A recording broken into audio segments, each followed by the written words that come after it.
बिस्मिल्लाहिर्रहमानिर्रहीम। अस्सलाम वालेकुम। जूई रूट और बेन स्टोक को उंगलियों पर नचाने वाले इब्रार अहमद ने जब मारकूट और एंडरसन का सामना किया तो क्या हुआ, दिलचस्प वीडियो आप भाइयों को दिखाएंगे।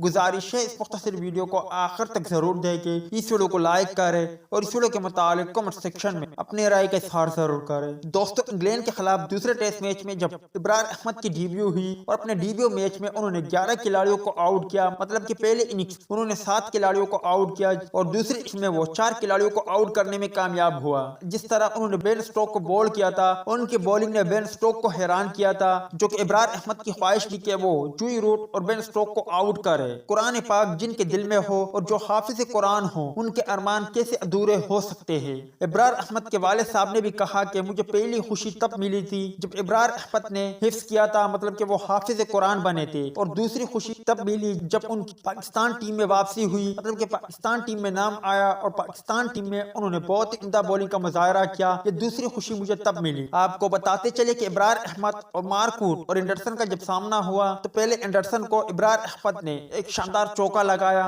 जबकि उसके बाद मारकूट की बात करें तो मारकूट को भी उन्होंने एक ही ओवर में तकरीबन 3 चौके लगाए और एक वक्त में ऐसा लगा कि शायद इब्रार अहमद इस मैच को फिनिश कर जाएंगे, मगर बदकिस्मती से वो आउट हो गए और उसके बाद से पाकिस्तान टीम को शिकस्त का सामना करना पड़ा। मगर जहां गेंदबाजी की बात हो तो इब्रार अहमद ने अपनी क्लास साबित कर दी थी, और जहां बल्लेबाजी की बात हो तो इब्रार अहमद ने बल्लेबाजी में भी एंडरसन और मारकूट को अच्छे चौके लगाए, जिनकी वीडियो सोशल मीडिया पर काफी ज्यादा वायरल हो रही।